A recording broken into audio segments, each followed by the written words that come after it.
Hello everyone. Welcome to this video on arguments for independence designed for use in graduate courses on the American Revolution. Up to this point, we've seen the divide between Britain and its American colonies growing since 1763. And as we enter 1774 through 1776, the pace of this divide is going to increase. In 1774, Parliament is going to pass the Coercive Acts, designed to punish the colony of Massachusetts for the Boston Tea Party. The Second Continental Congress will begin meeting in May of 1775, taking action to govern the American colonies, as some would argue, independently of Britain. The shot heard round the world will be fired at Lexington and Concord in April of 75. The Battle of Bunker Hill will be fought in June of 75, and in August of 1775, King George III is going to issue his Declaration of Rebellion, where he doesn't have a whole lot of nice things to say about his rebellious American colonists. In this divisive context, Americans are going to have a decision to make. Will they remain part of the British Empire, or will they break away and form a new government? In residential classes, this is the point at which I like to play the classic rock song, Should I Stay or Should I Go? This is the decision American colonists have to make. And if Americans go, as the song says, there will be trouble. Independence is going to take a struggle. It will likely take a war, and freedom will be very costly. But in the minds of many Americans, if they stay, there will be double.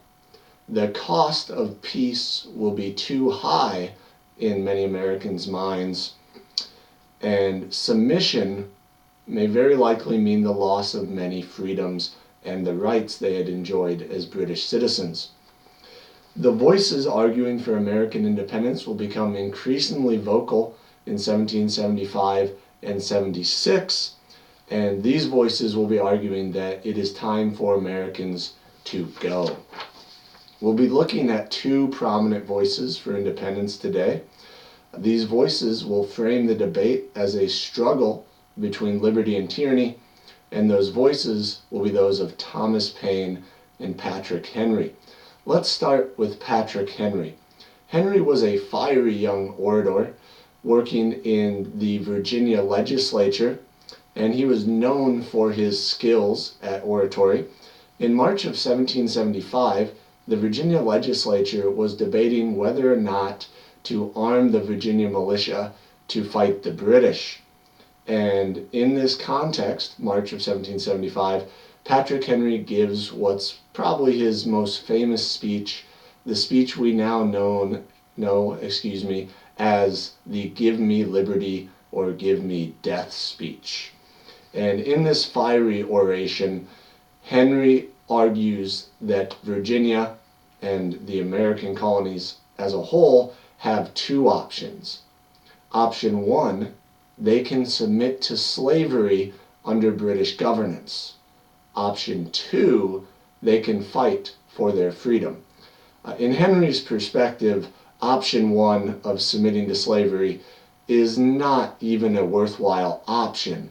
He is all for fighting for freedom, as shown in those famous last words of this speech where he says, "As for me, give me liberty or give me death." And it has often been commented that Henry's speech sounds a lot like a sermon, and that Henry is preaching liberty to his fellow legislators in Virginia. In his introduction, Henry does frame the debate as one concerning Americans' temporal or worldly salvation. And Henry uses vivid imagery to support this cause of independence. The first image he uses is that of slavery, where he compares the American colonies remaining under British rule to the conditions suffered by slaves. He refers to the chains the British government has been forging for Americans, and he says that these chains can already be heard clanking on the plains of Boston. All Virginians, especially slave owners, many of who would be colonial legislators, would be familiar with the conditions of slaves living in their midst. And this loss of freedom and rights would be intolerable for Virginians. If they submitted, according to Henry, they could no longer see themselves as British citizens. Instead, they would be slaves without any freedom or rights. Second image Henry uses draws from biblical references, and he uses a lot of biblical references in this sermon to make his points. For instance, he uses the phrase, "Those who having eyes see not, and those who having ears hear not." And this comes from Jeremiah 5. It sends the message of people who have the truth staring them right in the face. It's right in front of them, but they can't see it. They don't want to see it. And here Henry is saying the people who are arguing for peace can't see that peace just isn't an option. They're going to have to fight for freedom. He also uses the idea of a lamp by which his feet are guided. And here he says he's guided by the lamp of experience.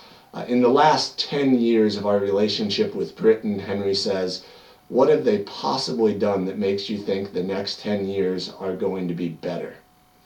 He also uses the phrase, "a snare to your feet," from Psalm 119, arguing that all these people who are trying to convince you we can remain under Britain and still have freedom are just going to trip you up and there will be bad consequences. Also coming out of Psalm 119,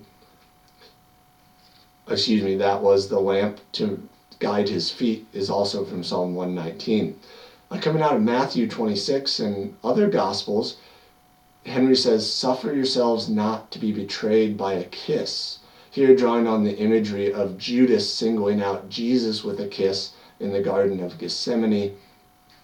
And here he's saying that the loyalists and the British government are going to betray America and lead Americans into destruction. Very powerful mental image being used there.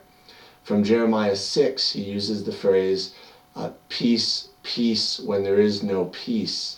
The context there was ancient Israel, where the prophet Jeremiah was telling the Israelites that destruction was coming upon the nation, and false prophets were saying, "No, guys, everything is just fine. There's no threat. There's nothing to worry about." Henry makes the comparison. The loyalists are the false prophets telling you that everything will be okay when things are not going to be okay. If we remain under the British, we're going to lose our freedom. These biblical references really bring out that idea of temporal or worldly salvation. Will Americans submit to slavery, option number 1, and be lost, or will they take option number 2 and fight for their freedom and experience that worldly salvation? Henry's "Give me liberty or give me death" speech is thus a fiery argument in support of independence, urging Americans to fight for their freedom. Second, let's look at Thomas Paine. Thomas Paine was a recent English immigrant who strongly opposed the rule of kings, seeing it as tyranny.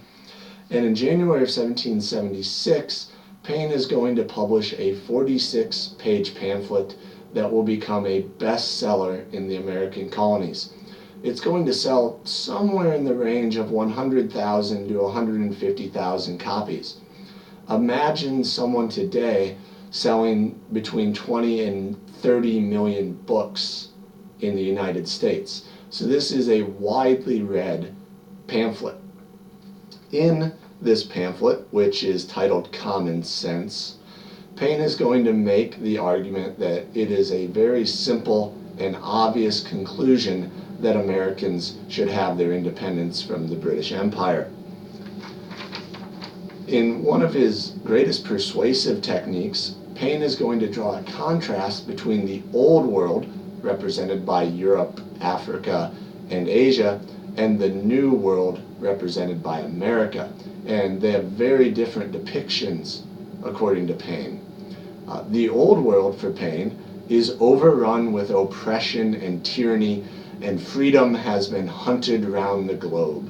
So here you have a very dire, dismal old world where you can't find freedom no matter where you look. It's been hunted down and destroyed by the tyrants. By contrast, Paine depicts America as a refuge, a safe place, an asylum for freedom. And so here, America is the only place left around the entire world where people who love being truly free can go and find that freedom. But this freedom is threatened by British tyranny. For Paine, then, the cause of America is the cause of freedom, and he paints this as perhaps the most significant cause that anyone in all of human history has ever been engaged in. Paine argues that this struggle for freedom won't just affect Americans living in the 13 colonies. He says that this is in great measure the cause of all mankind. So Americans are fighting for people in the old world also, trying to keep that spark of freedom, that light of freedom alive. He also argues that this struggle won't just affect Americans living in 1776. Paine says that posterity are virtually involved in the contest and will be more or less affected even to the end of time by the proceedings now. So you have the argument that it's also the Americans' children and grandchildren, and indeed all generations of humans all over the world who are involved in this struggle for freedom. And if America loses now, they'll grow up and live their lives in tyranny. And so Patrick Henry and Thomas Paine provide examples of very strong, emotional, and compelling arguments for American independence in 1775 and 1776. In conclusion, consider these arguments as we look at the final events leading up to the American Declaration of Independence on July 4th, 1776. In particular, consider the impact these arguments would have on the mindsets of Americans as they ask that question, should we stay or should we go? Thank you.